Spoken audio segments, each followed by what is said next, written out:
नमस्कार। देश और दुनिया की तमाम फटाफट खबरों में आपका स्वागत है। खबरों के लिए आपसे निवेदन की यदि आपने हमारे चैनल को सब्सक्राइब नहीं किया तो कृपया करके आपके अपने चैनल को सब्सक्राइब कर लें। आप सब्सक्राइब करते हैं तो हमें हिम्मत होती है सही और सच्ची खबरें आप तक पहुंचाने की, वरना मीडिया में किस तरह की खबरें आपको दिखाई जाती है यह आप भली भांति जानते हैं।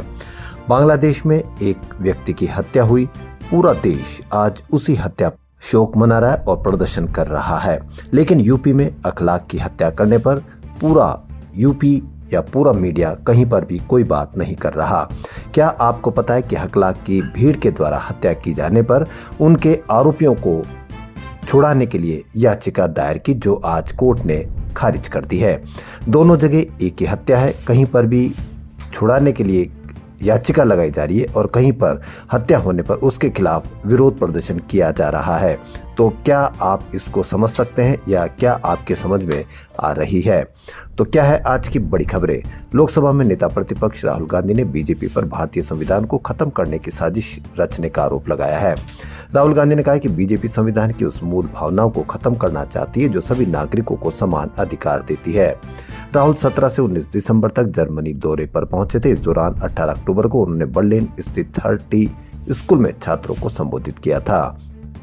कांग्रेस ने सोमवार रात इस बातचीत का 1 घंटे का लंबा वीडियो जारी किया है। वीडियो में राहुल गांधी ने कहा कि बीजेपी राज्यों की समानता, भाषाओं की समानता और धर्मों की समानता के विचार को खत्म करने की बात कर रही है। बीजेपी ने देश की संस्थाओं पर भी पूरा कब्जा कर लिया है। राहुल गांधी ने आगे कहा कि लोकतांत्रिक संस्थाएं स्वतंत्र रूप से काम नहीं कर पा रही है। सीबीआई और ईडी जैसी एजेंसियों का राजनीतिक हथियार के रूप में इस्तेमाल किया जा रहा है। एजेंसियां सिर्फ विपक्षी नेताओं पर केस दर्ज कर रही है, भाजपा नेताओं पर कोई दर्ज नहीं किया जाता।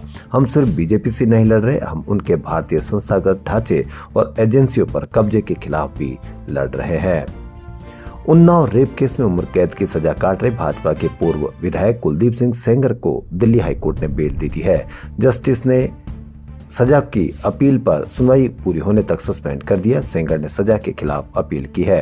अदालत ने कुलदीप सिंह सेंगर को 15 लाख रुपए के निजी मुचलके पर सशर्त रिहा करने का आदेश दिया है। साथ ही 4 शर्तें भी लगाई है। उन्नाव में कुलदीप सेंगर और उसके साथियों ने 2017 में नाबालिग को अगवा कर रेप किया था। इस मामले की जांच सीबीआई ने भी की थी। दिल्ली की 30 हजारी कोर्ट ने दोषी कुलदीप सिंह सेंगर को 20 दिसंबर 2019 को उम्र कैद की सजा सुनाते हुए उसे मृत्यु तक जेल में रखने के आदेश दिए थे। सेंगर पर 25 लाख रुपए का जुर्माना भी लगाया गया था। कुलदीप सेंगर की विधानसभा सदस्यता भी रद्द कर दी गई थी। उसे भाजपा ने पार्टी से निकाल दिया था। दैनिक भास्कर बड़े अखबार ने 29 अक्टूबर को ही बता दिया था कि कुलदीप सिंह सेंगर बिहार चुनाव के बाद जेल से बाहर आ जाएगा। ग्रेटर नोएडा के 10 साल पुराने अखलाक लिंचिंग केस में यूपी सरकार की याचिका को कोर्ट ने मंगलवार को खारिज कर दिया। नोएडा के सूरजपुर की कोर्ट में सरकार ने आरोपियों के खिलाफ दर्ज मुकदमे वापस लेने की याचिका लगाई थी। कोर्ट ने कहा कि केस वापसी के लिए लगाई गई अर्जी में कोई ठोस कानूनी कार्रवाई या आधार नहीं है। आरोपियों के खिलाफ चल रही कानूनी न्यायिक प्रक्रिया चलती रहेगी। अगली सुनवाई 6 जनवरी 2026 को होगी। कोर्ट ने मामले में रोज सुनवाई की बात भी कही है। 2015 में गोमांस के शक में अखलाक की पीट कर हत्या कर दी गई थी। यूपी सरकार के वकील ने इसी साल अक्टूबर में अखलाक लिंचिंग केस में कोर्ट में याचिका दायर कर कहा था, मुकदमा वापसी से सामाजिक सौहार्द बहाल होगा। इसको आप समझने का प्रयास कीजिए कि मुकदमा वापसी होगी तो सामाजिक सौहार्द बहाल होगा।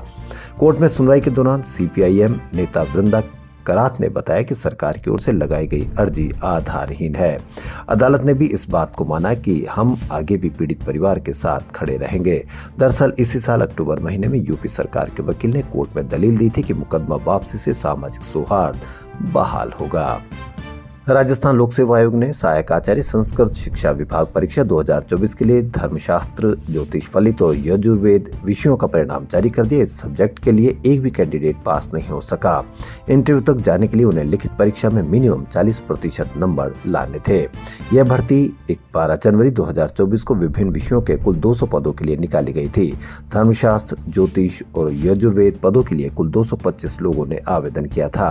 हालांकि परीक्षा देने केवल 48 कैंडिडेट पहुंचे, यह भी 40% अंक नहीं ला सके। एग्जाम का रिजल्ट 22 दिसंबर को जारी किया गया। सहायक आचार्य संस्कृत शिक्षा विभाग परीक्षा सितंबर 2024 में हुई थी। कांग्रेस से राज्यसभा सांसद दिग्विजय सिंह ने बांग्लादेश में हिंदू और ईसाई समुदाय के साथ हो रही हिंसा पर एक बयान दिया। दिग्विजय सिंह ने कहा कि बांग्लादेश में जो हालात बन रहे हैं उसके पीछे वही कट्टरपंथी और धर्मांध ताकतें हैं जो धर्म के आधार पर राजनीति करती है। उन्होंने कहा कि हमारे देश में जिस तरह से अल्पसंख्यक समुदाय के खिलाफ कार्रवाई होती है उसी का रिएक्शन बांग्लादेश में देखने को मिल रहा है। वहाँ हमारे हिंदू भाइयों और ईसाई समुदाय के साथ जो हो रहा है उसकी हम घोर निंदा करते हैं। दिग्विजय सिंह ने मंगलवार को दिल्ली में कहा कि बांग्लादेश के प्रमुख मोहम्मद यूनुस एक बड़े अर्थशास्त्री, उनसे जिम्मेदार हस्तक्षेप की उम्मीद की जाती है। आपने यहाँ पर भी कई बार देखा होगा कि रिएक्शन की बात कई नेताओं ने की है।